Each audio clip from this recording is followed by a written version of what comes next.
that we analyzed, actually there is a follow-on. So this is something that you'd be really interested in. So we took the top topics your competitors on ICP is creating content or consuming, and then we went a level deeper. We looked at the most popular subtopics within them.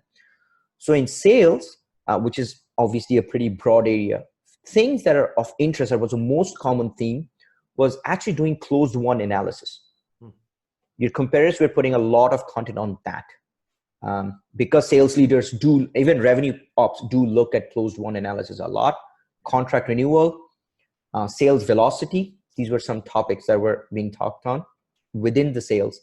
Salesforce, which was one of the most common things amongst your competitors, the discussions were around how whatever software they are creating takes care of the manual data entry, sales order from Salesforce.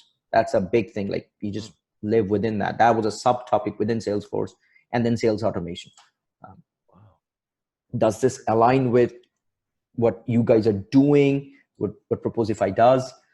Oh yeah, I mean, absolutely. Because that Salesforce is increasingly becoming one of our key value propositions, and especially for selling to sales ops.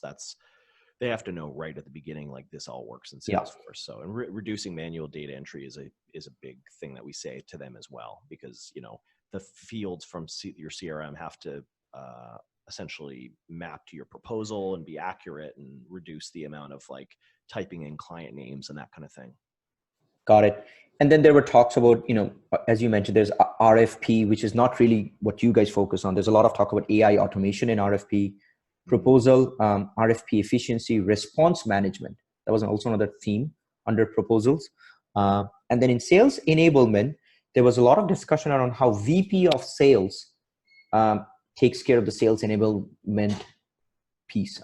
So that was a very interesting subtopic that I found. There was a webinar or a couple of webinars that was done by some of your competitors around that. Oh, cool. Interesting. So now I guess, given the topics that you're currently creating content on, Kyle, and what we are surfacing from your ICP and your buyers and your competitors, what did any of this surprise you? It does actually. Yeah, it's there's a lot of sales content. Actually, there's a way this really helps, which is that I think it gives me, and I'm definitely going to share this with the team, a window into how much deeper we can go on these topics. Because I think there's a temptation with sales content to go very, very broad and very high level on, generate leads, work your deals, where we can really shine and kind of become thought leaders and experts in this area is like everything kind of mid to end of sales process. Yeah. That would be really interesting to go deep on that. Cool. So in terms of an action item, let's say I gave you this data right now. Obviously after the call, I'll share all this research. How do you see you guys actioning this?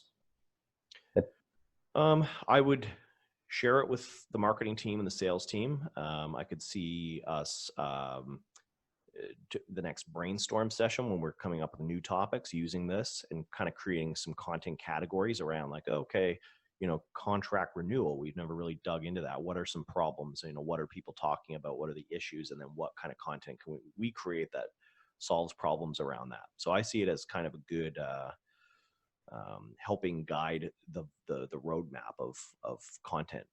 Awesome.